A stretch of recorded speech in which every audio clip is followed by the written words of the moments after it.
Hey everyone, it's Pastor Dave from St. John in Woodbury, Minnesota, coming to you on this first day of December with another 5 minutes of hope. And I thank you for checking this out. It's been a couple of weeks, I think, since I put one of these out, with last week being Thanksgiving week. It's kind of been a bit of a whirlwind, but I hope that you're doing okay.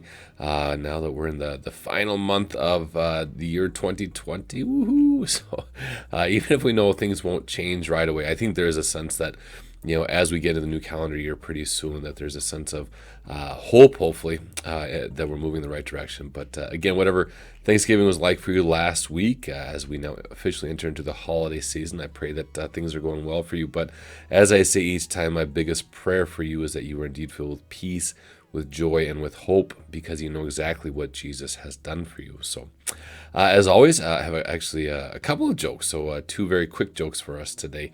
But then, especially now that we find ourselves in the season of Advent, some devotional thoughts on waiting. So first, two jokes, and both of them are pretty quick.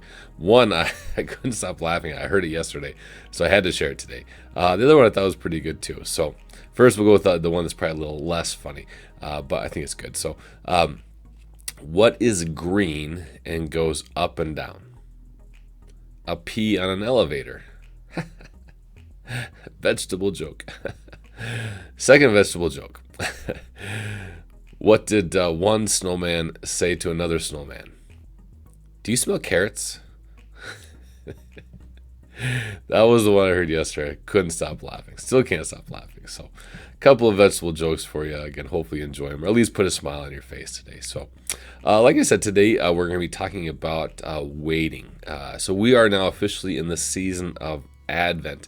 It's actually the first season of the church year. And so this past Sunday, so a couple of days ago, we actually entered into the new season, a new church year.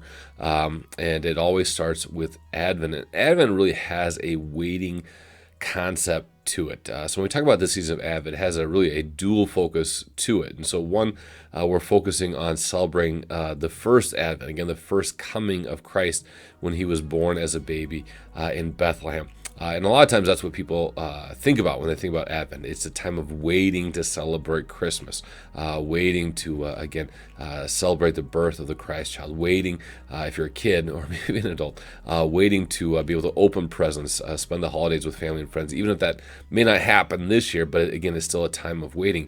But the second part of Advent is looking ahead. Looking ahead to the time when Jesus will return, his second advent, his second coming. And so again, that waiting concept of us waiting for him to return, to make all things new, to take us to be with him forever. And so again, we have this dual focus where again, we're waiting for both. We're waiting to celebrate his birth, but also waiting for the time when he will return.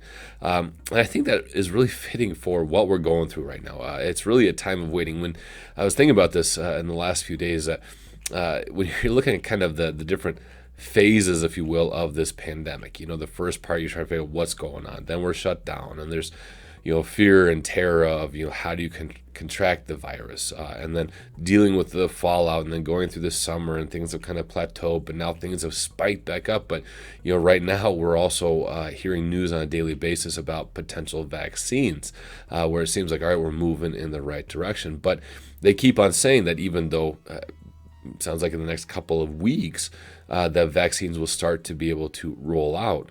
That for most of us, we're still going to have to wait some time. That even once the vaccines come, that we still have to wait, not only for our turn to get them, but to wait until we have a chance to resume, normalcy as maybe we once knew it. And so that's my encouragement to us right now, is to really focus on waiting by focusing on God. I want to share some words with us. Again, as I like to do, this is from our friend, author and priest Henry Nouwen. He writes about this radical waiting. He says, "To wait with openness and trust is an enormously radical attitude toward life. It is choosing to hope that something is happening for us that's far beyond our own imaginings. It is giving up control over our future and letting God define our life. It is living with the conviction that God molds us in love, holds us in tenderness, and moves us away from the sources of our fear." And so during this time, as we wait for Christmas, as we wait for Christ to return, as we wait for the end of this pandemic, as we wait to get back to life as we like to live it. I pray that we would wait with hope, and in that waiting with hopefulness, we would keep our eyes fixed on Christ, again, knowing that in this time of waiting, he holds us dear to him. So God bless you in this time of waiting.